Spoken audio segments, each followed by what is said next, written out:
ఇక మంచినీళ్ళు పెద్ద సమస్య. ఇప్పుడు అసలు మనిషి మంచినీళ్ళు ఎక్కడే తాగాలి? మనం తాగే నీటికి రోజు ఎండపడాలండి. మనం ఎక్కడైతే మంచినీళ్ళు తెచ్చుకుంటున్నామో ఆ మంచినీటికి రోజు ఎండపడాలి.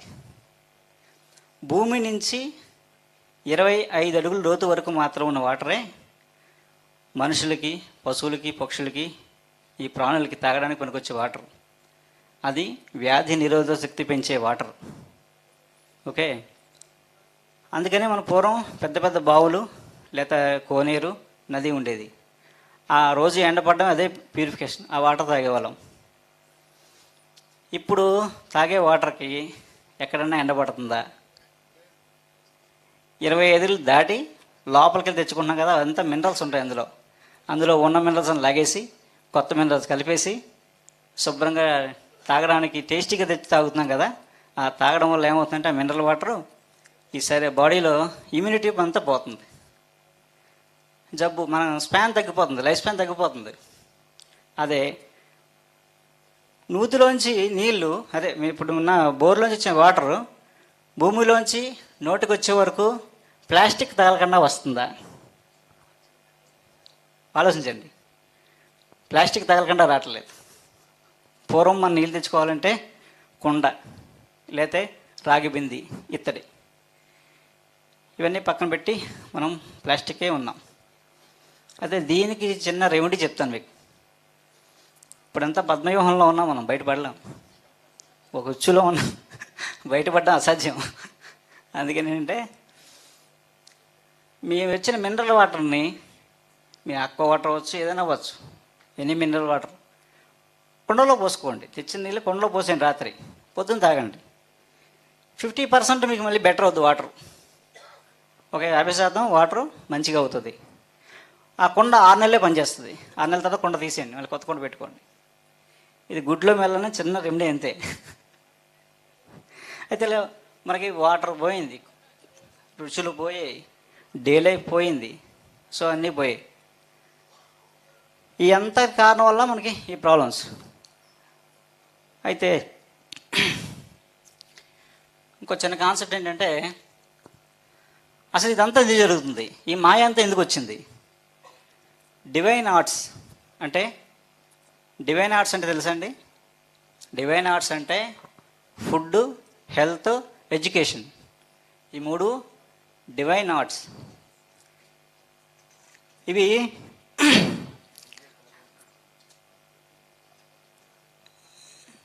ఏ 3 వ్యాపారం కాకుండా ఉంటే భారతదేశం సుభిక్షంగా ఉంటుందో, భారతీయులందరూ ఆనందంగా, సంతోషంగా, ఆరోగ్యంగా ఉంటారో ఆ 3 పూర్వం సర్వీస్గా నడిపించేవారు. ఫుడ్ అంటే అన్నదాన సత్రాలు ఉండేవి. వండిన అన్నం అమ్ముకోవడం భారతీయులకు తెలియదు. హెల్త్ అంటే వైద్య ఆశ్రమాలు ఉండేవి, వైద్యాశ్రమాలు, అక్కడ అది సర్వీస్గా నడిచేవి. ఎడ్యుకేషన్ అంటే గురుకుల పాఠశాలలు ఉండేవి. ఇవన్నీ ఎలా నడిచేవి అంటే, సత్రం ఉందనుకోండి, మనం ఏదో ఊరు వెళ్ళాం, ఆ ఊర్లో మధ్యాహ్నం 12 అయింది, ఆకలేస్తుంది, ఏం తిన్నా అక్కడ మనకెవరు తెలియదు. అప్పుడు ఏమనేవారు, బాబు సత్రం ఎక్కడ, దారి చూపించేవారు. సత్రానికి వెళ్తే అక్కడ ఏం చేసేవాడు, వచ్చినవాడు కూలోడా కలెక్టరానికి అనవసరం, వచ్చినవాడికి ఆకేసి అన్నం పెట్టడమే డ్యూటీ. ఆ సత్రాలని పెద్దవాళ్ళు పోషించేవారు. అలాగా అప్పుడు సత్రం ఎత్తుక్కునే వాళ్ళం. ఇప్పుడు హోటల్స్ ఎత్తుక్కుంటున్నాం. అంటే ఫుడ్ బిజినెస్ అవ్వడం వల్ల ఇవన్నీ కల్తీ అయిపోయాయి. అలాగే వైద్యాశ్రమాలు ఉండేవి. అలా ఎలా నడిచేవి?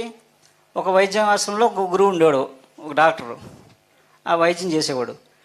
వచ్చినవాడు పేషెంట్, అక్కడంతే, వచ్చిన పేషెంట్ కలెక్టరా కూలోడా ఆయనకి అనవసరం. వచ్చిన వాడు ఏంటి, వాడికి ఏం ప్రాబ్లమో నేనేం చేయగలను, ప్రాబ్లం ఏంటి తగ్గించాలి, అంతే. మనీ థాట్ లేకుండా ఉండేవాళ్ళు. మనీ థాట్ లేకుండా ఉంటే ఏం ఇవ్వాలో థాట్ వస్తుంది. ఇదంతా పైనుంచి రావాల్సిందే. ఎంత విజ్ఞానం ఉన్నా, ఎంత సైన్స్ చేసుకున్నా, ఎంత తెలుసుకున్నా, ఆ పేషెంట్ వచ్చిన టైంకి మనం మనసు పెట్టి వింటే ఒక థాట్ వస్తుంది, డివైన్ థాట్. ఆ థాట్ వచ్చి ఆ మందు ఇస్తే అడిగి తగ్గిపోద్ది. అది ఎప్పుడు వస్తుంది? మనీ ఆలోచన లేనప్పుడే వస్తుంది. అందుకని మనీ ఆలోచన లేకుండా అక్కడ వైద్యం తయారు చేసేవారు. ఆ వైద్యుడికి కోటు ఉండేది. కోటు ఎందుకు కుట్టించేది తెలుసా? వెనకాల జేబు కుట్టించడం కోసం. వెనకాల జేబు ఎందుకు కుట్టేది తెలుసా? డాక్టర్ కూర్చొని వైద్యం చేసేవాడు, కోటు వెనకాల తగిలించి కూర్చునేవాడు. వచ్చినవాడు పేషెంట్ చూసి మందు తెచ్చి పంపిస్తే పేషెంట్ వెళ్ళిపోతూ తన స్తోమతను బట్టి ఉంటే ఉంది, లేతే లేదు, అంత కొంత అందులో వేసి వెళ్ళిపోయాడు. అది అసలు వైద్యం. ఆ డబ్బులకు మళ్ళీ లెక్కలుండి, ఆ వచ్చిన డబ్బులకు లెక్కలుండి 8 భాగాలు చేసేవారండి. ఆ డబ్బుని డాక్టరు 8 భాగాలు చేసి 2 భాగాలు తన పోషణకి, 2 భాగాలు మందు ఖర్చు, 2 భాగాలు ఆశ్రమం డెవలప్ చేయడానికి, 2 భాగాలు ఉచితంగా మందు ఇవ్వడానికి. అది అప్పటి లెక్కలు. ఇప్పుడు టెస్టులకి ఎంత, కన్సల్టెన్సీ ఎంత, మందులకి ఎంత, ఈ లెక్కలు వచ్చాయి. ఇప్పుడు ఎవరు డబ్బులు కూడా తీసుకోవట్లేదు, డాక్యుమెంట్లు పట్టుకురామంటున్నారు. డాక్యుమెంట్ సెటిల్ చేసి సెటిల్మెంట్ ఏమైనా మీకే తిరిగి కొంచెం ఇచ్చి పంపించేస్తున్నారు. అంటే ఇంకా వైద్యం అలా అయిపోయింది. అంటే బిజినెస్ అవ్వడం వల్ల, అంటే మన పూర్వీకులు ఎంత దూరదృష్టితో ఆలోచించారు చూడండి. ఏ 3 వ్యాపారం కాకుండా ఉంటే బాగుంటుందో అవన్నీ సర్వీస్గా ఎలా ఉండాలో నేర్పారు. అవన్నీ ఇప్పుడు మెయిన్ బిజినెస్ చేసుకున్నాం మనం మూడింటిని. అవడమే ఈ ప్రాబ్లము. ఇంకా విద్య అంటే ఏంటి? గురుకుల ఆశ్రమాలు ఉండేవి. గురుకుల ఆశ్రమాల్లో విద్య అంటే ఏ టెస్టులు, ర్యాంకులు, 10+10 ఏం లేవు అప్పుడు. అది కాదు అసలు విద్య. అసలు విద్య ఏంటంటే బ్రహ్మ విద్య. ఏమండి, మంచి మెడిటేషన్ అన్నీ నేర్పేడికి ధర్మార్థ కామ మోక్షాలు ఏంటో అర్థాలు చెప్పి వాడు ఎలా ఉండాలో నేర్పి, గురువు చేసే పని ఏంటంటే ఆ పిల్లవాడిలో ఏ టాలెంట్ ఉందో దాన్ని గుర్తించి ఆ టాలెంట్ బాగా నేర్పి, స్కిల్ నేర్పి బయటకు పంపించేవారు. ఆ పిల్లవాడు ఆశ్రమంలో 3 ఏళ్ళ నుండి బయటకు వచ్చినా సరే, నేను ఈ భూమి మీద ఎక్కడైనా బతకగలనని ఒక కాన్ఫిడెన్స్ ఉండేవి. ఈరోజు ఎంబీబీఎస్ చదువుకున్న వాళ్ళు కూడా సూసైడ్ చేసుకుంటున్నారు. అయితే మన ఇండియన్ బ్రెయిన్, అంటే ఇక్కడ భారతదేశంలో ఒక గొప్పతనం ఏంటంటే ఈ భూమి యొక్క, ఈ కర్మభూమి పుణ్యభూమి అంటారు. ఏంటంటే ఇక్కడ పుట్టేవాడు ఎవడైనా సరే, ఇక్కడ పుట్టే వాళ్ళ పిల్లవాళ్ళ బ్రెయిన్ ఒక క్రియేటివ్ బ్రెయిన్. ప్రతివాడు ఒక క్రియేటర్, ఎవడో దద్దమ్మ కాదు. ప్రతి వాళ్ళలో ఒక టాలెంట్ ఉంటుంది. ఆ టాలెంట్తోనే ఇక్కడ పుడతారు, ఎవరు చేతకాని వాళ్ళు కాదు. అలాంటి క్రియేటివిటీని బయట తీసేవే పూర్వం గురుకుల ఆశ్రమాలు, గురుకుల విద్య. ఈరోజు స్కూల్స్ క్రియేటివిటీ కిల్స్, అంటే క్రియేటివిటీని చంపేస్తున్నాయి. విపరీతమైన స్ట్రెస్ పెట్టేసి ఆ టాలెంట్ ఏమో గుర్తించరు. వీళ్ళకి కావాల్సిన ర్యాంకులు, మార్కులు అంతే. విపరీతమైన స్ట్రెస్ పెరిగిపోతుంది. దాంతో చిన్నపిల్లలప్పటి నుంచే జబ్బులు పాలు. పోనీ ఈ ర్యాంకులు ఎందుకన్నా పనిచేస్తాయంటే 30 ఏళ్ళ తర్వాత, పోనీ 35 ఏళ్ళ తర్వాత ఈ ర్యాంకులు, డిగ్రీలు ఎందుకు పనిచేస్తాయా? ఒకటి చెప్పమంటారా? డిగ్రీలు, సర్టిఫికెట్లు ఉన్నవాడు ఉద్యోగం కోసం వెళ్తే కొంతకాలమే సంపాదించగలడు.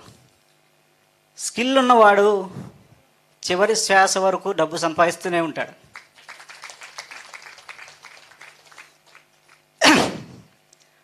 అది మన భారతీయ విద్య, ప్రాచీన విద్య. చివరి శ్వాస వరకు వాళ్ళకి ఏ లోటు లేకుండా ఉండేది. అందుకే ఏ భూమి మీద ఏ దేశంలో ఉన్నా సరే అద్భుతంగా బతకగలిగే టాలెంట్ ఉండేది. మనకి 64 కళలు ఉండేవి, ఏదో కళతో బతికేవారు. ఇప్పుడు ఎల్కేజీ పిల్లడికి 64 పుస్తకాలు వచ్చాయి. అంటే ఈ 3 బిజినెస్ చేయడమే మెయిన్ కారణం. సరే, ఈ మూడిటి వల్లే మనకి ఇన్ని జబ్బులు. ఈ స్పాన్ తగ్గిపోవడం, ఈ స్ట్రెస్, పోటీ. మనం ఎల్కేజీ నుంచే పోటీతత్వంలో పెంచుతున్నాం. ఆడు డిగ్రీ అయిన తర్వాత, ఇదైన తర్వాత ఏంటి, ఎర్నింగ్ గోల్, అంతే కదా. మనం అదే డబ్బులుంటే నేను హ్యాపీగా బతకచ్చు అనే మాటని మనం అనుకుంటున్నాం, అలా అనుకుంటున్నారు. అయితే నెక్స్ట్ మరో 5 ఏళ్ళ తర్వాత, మరో 10 ఏళ్ళ తర్వాత జరుగుతున్న వాస్తవం ఏంటంటే, మరో 5-10 ఏళ్ళ తర్వాత పుట్టే పిల్లలు ఎలా పుడతారో తెలుసా? ఒక క్యాన్సర్ వ్యాధితోనో, ఒక గుండె జబ్బుతోనో, ఒక కిడ్నీ ఫెయిల్ అయిపోయో పెద్ద జబ్బుతో బయటకు వస్తాడు.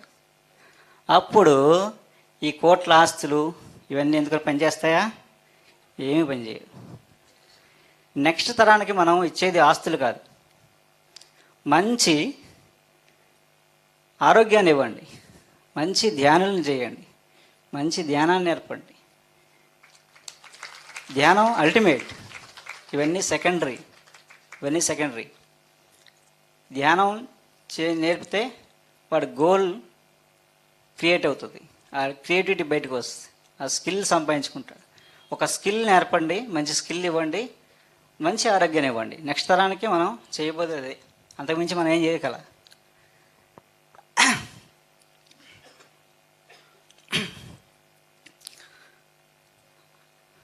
అయితే ఇక సంతానం